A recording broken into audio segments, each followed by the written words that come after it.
Welcome to new TV Telugu. Natural star Nani హీరోగా Dasara fame Srikanth Odela దర్శకత్వంలో తెరకెక్కుతున్న భారీ యాక్షన్ ఎంటర్టైనర్ ది పారడైజ్. ఈ సినిమా నుంచి తాజాగా నటుడు రాఘవ్ జుయల్ ఫస్ట్ లుక్ ను చిత్రం విడుదల చేసింది.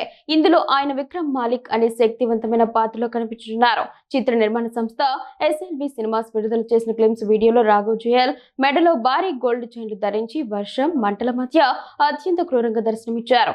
ఇప్పటి వరకు చూడని ఓ భిన్నమైన భయంకరమైన అవతారంలో ఆయన కనిపిస్తూ ఉండడంతో ఈ లుక్ ప్రేక్షకుల్లో తీవ్రమైన ఆసక్తిని రేపుతోంది. అనిరుద్ రవిచందర్ ఈ చిత్రానికి సంగీతం అందిస్తున్నారు. ఇటీవల ఈ సినిమా రీషూట్లపై కొన్ని నిరాధారమైన వదంతులు వ్యాపించాయి. అయితే చిత్ర నిర్మాణ సంస్థ వాటిని ఖండిస్తూ స్పష్టత ఇచ్చింది. సినిమా మొదటి రోజు నుంచి స్పష్టమైన ప్రణాళికతోనే ముందుకు సాగుతోందని, ఇప్పటికే 100 రోజులకు పైగా షూటింగ్ పూర్తయిందని తెలిపింది. ఇప్పటి వరకు ఒక్క రీషూట్ కూడా జరగలేదని, భవిష్యత్తులో కూడా అలాంటి ఆలోచన లేదని తేల్చి చెప్పింది. వాస్తవానికి ఈ చిత్రాన్ని 2026 మార్చి 26న విడుదల చేయాలనుకున్నారు.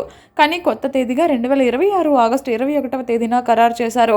ఈ కొత్త తేదీ సినిమాకు బాక్సాఫీస్ వద్ద భారీగా కలిసొచ్చే అవకాశం ఉంది.